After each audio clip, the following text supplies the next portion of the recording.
Welcome to the Arlington Street Church podcast. Founded in 1729, Arlington Street continues today as a gathering place for progressive people of faith in the greater Boston area and beyond. We are located at the corner of Arlington and Boylston Streets, across from the Public Garden in Boston, Massachusetts. Please visit ascboston.org for more information about this historic Unitarian Universalist congregation. Arlington Street Church, gathered in love and service for justice and peace. When day comes, we ask ourselves, where can we find light in this never-ending shade? The loss we carry, a sea we must wade. We've braved the belly of the beast. We've learned that quiet isn't always peace. And the norms and notions of what just isn't always just is. And yet the dawn is ours. Before we knew it, somehow we do it. Somehow we've weathered and witnessed a nation that isn't broken, but simply unfinished. When National Youth Poet Laureate Amanda Gorman read her instant epic, The Hill We Climb, at President Joe Biden's inauguration, whose spirits were not uplifted? After 4 years that were hell-bent on stoking hate and extinguishing civil liberties, a year of braving COVID, historic wokeness around racial inequality, and just days after the horrifying assault on our nation's capital, Amanda Gorman was a tonic for what ails our national psyche. Her wise and powerful observation of a nation that isn't broken but simply unfinished is a generous and healing invitation to complete the promise of our work-in-process nation. In that moment, when Amanda Gorman read her poem, I felt more than inspired. I felt patriotic. Amanda Gorman is a reason to believe in our country and in one another. It may not come as a surprise that someone like myself, who is originally from New Jersey, is a huge admirer of Bruce Springsteen and of his particular way of telling stories of redemption, hope, and second chances. For years, one of my favorite songs has been Reason to Believe. The song tells hard luck stories of heartbreak and loss, each story ending with the refrain, but at the end of every hard-earned day, people find some reason to believe. I've always loved that message, that even when faced with the most devastating setbacks, people find the resilience to carry on and to believe things will work out. Except Springsteen has a different purpose for the song. In his own words, this song is about the price that blind faith and refusing to give up your illusions extracts from you. While I haven't quite let go of my more optimistic interpretation of the song, I've never stopped thinking about Springsteen's cautionary tale of blind faith and the danger of hanging on to illusions so tightly you become convinced that the sky was never really blue.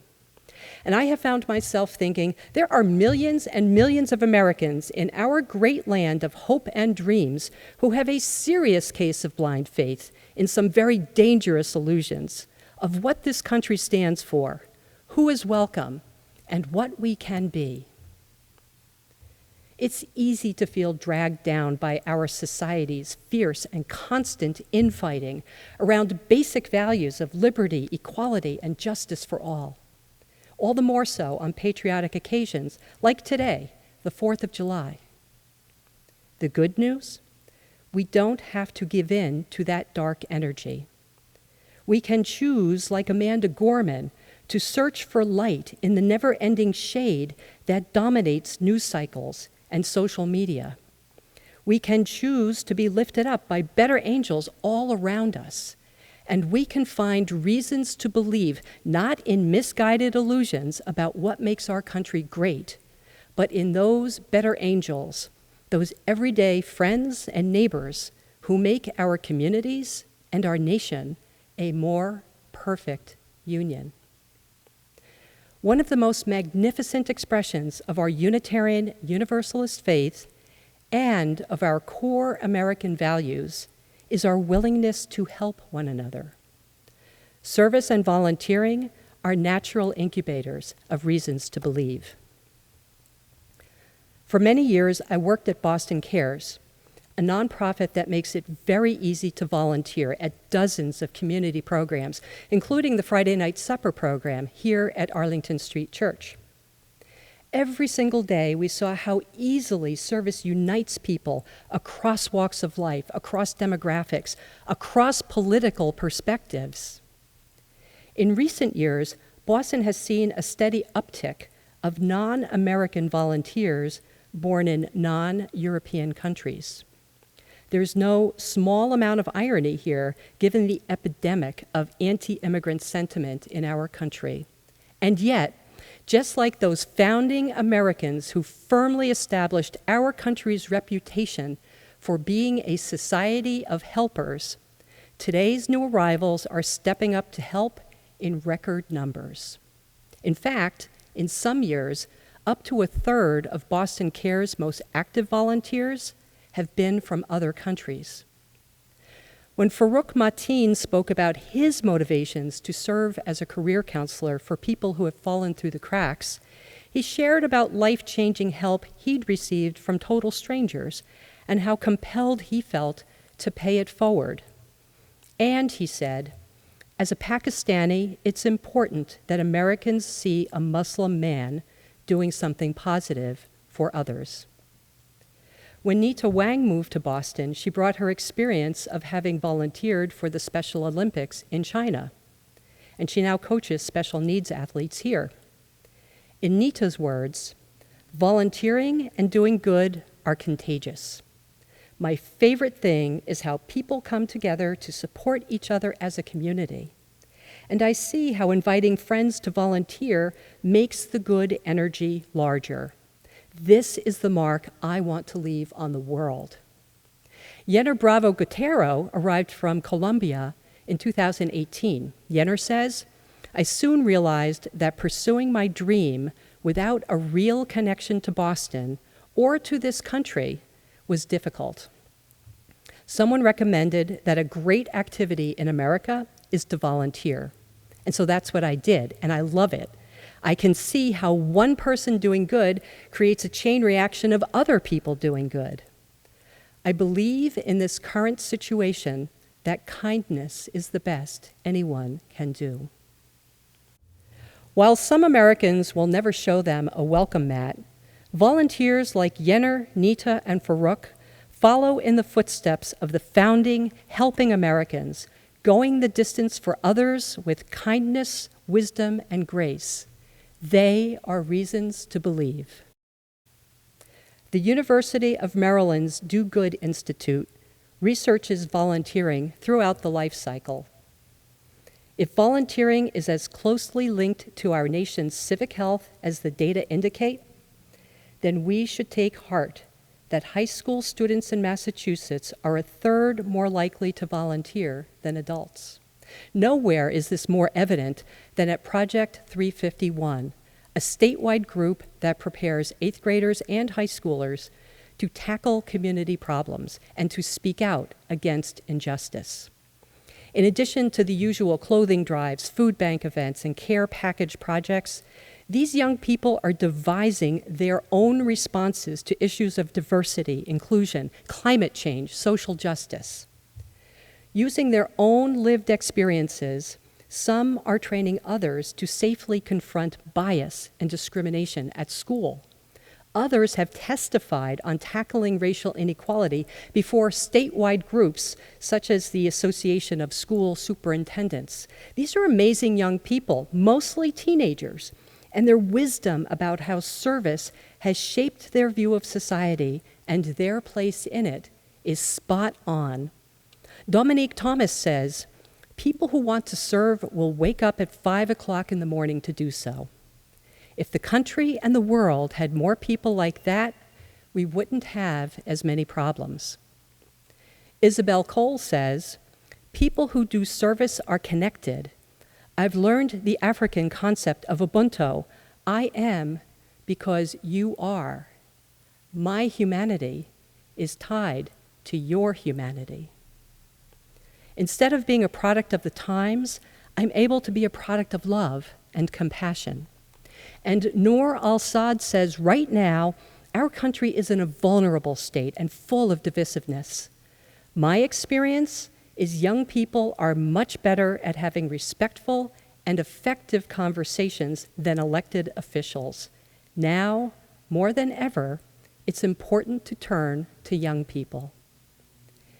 In every corner of our Commonwealth and throughout Boston, there are young leaders like Dominique, Isabel, and Noor whose open minds, compassion, and determination to be of use are forging them into a new generation of civic health champions. They are reasons to believe. One more story. Government data show that for the first time, more than half of homeless people are sleeping outdoors, not in shelters, not in emergency housing. The average age of a homeless person in America is 9 years old. John and Trish Borowski are longtime Oregon transplants by way of New Jersey. Both have been public school educators. They adore their family, and they are deeply in love with Mother Earth. Last fall, John shared that he and Trish were delivering 40 care packages to people living in a camp underneath a nearby highway. John's message was simple. People are not disposable, and those who need a helping hand deserve to be treated with love and concern. A few days later, John and Trish returned, this time staging a soup kitchen out of their pickup truck, along with more care packages of warm socks, cold weather gear, and personal care products. And then they just kept showing up. In short order, friends whom John refers to as Earth Angels began chipping in to help. In the coming months, weekly soup kitchens were accompanied by a steady stream of clothing, first aid supplies, firewood, blankets, sleeping bags, and even portable heaters with propane tanks. With permission, John began introducing his houseless friends and their stories to his online community of Earth Angels. And donations became targeted for specific needs. Pampers for baby Kaya, Depends underwear for Doug, an Air Force veteran who struggles with incontinence. Compression socks for Zach, a first American with cardiac disease who stands up for the other campers if they're bullied.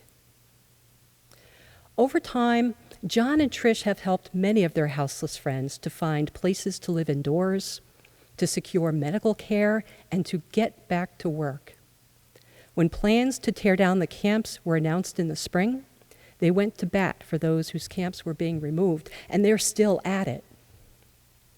While the Borowskis do not hold back their rage over a country where veterans, senior citizens, toddlers, youth with no family, and people with all manner of illness live under highways, they have expressed even larger gratitude for what they describe as the chance of a lifetime to make a difference.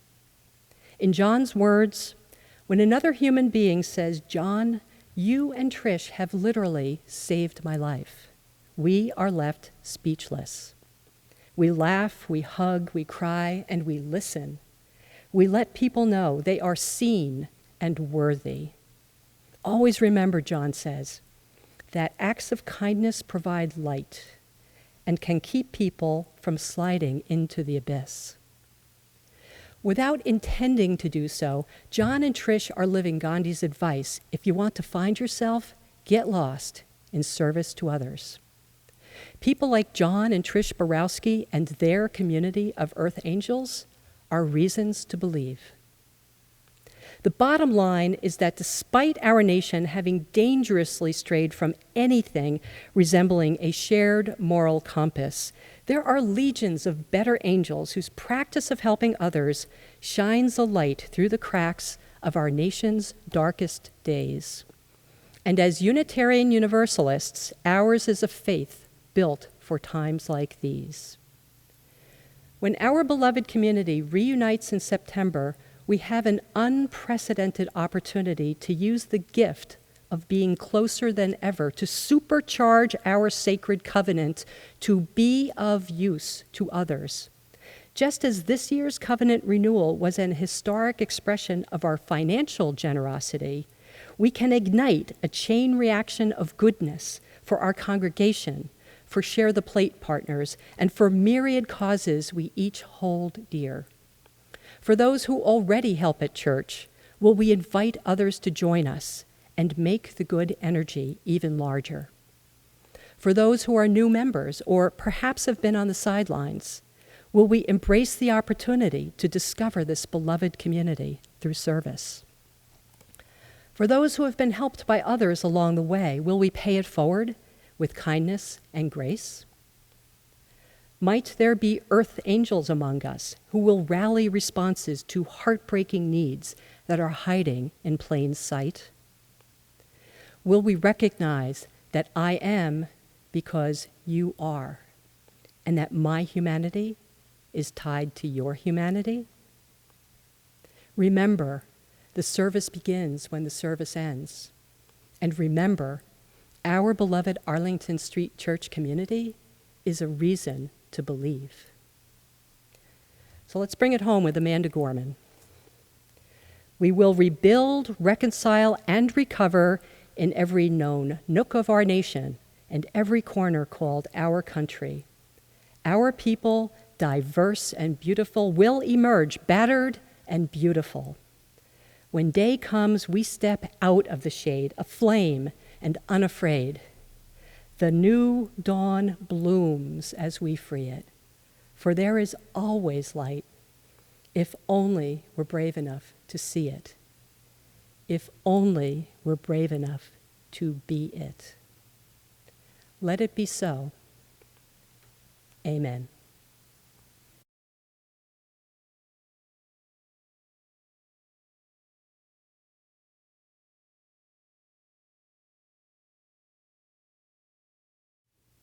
And now for our benediction, I invite you to place your hand over your heart in Namaste. I bow to the divine in you. Congressman John Lewis of beloved memory said, "We all live in the same house. We all must be part of the effort to hold it down. You are light. Never let anyone, any person, or any force dampen or diminish your light. Do not get lost in a sea of despair. Be hopeful. Be optimistic. Get into some good trouble and redeem the soul of America." Let us keep this faith and carry it on. The service begins when the service ends. Amen. Where you go, I will go, beloved. Where you go, I will go. Where you go, I will go, beloved. Where you go, I will go. For your people are my people. Your people are mine. Your people are my people. Your divine, my divine. Where you go, I will go, beloved. Where you go, I will go. Where you go, I will go, beloved. Where you go, I will go. For your people are my people. Your people are mine. Your people are my people. Your divine, my divine.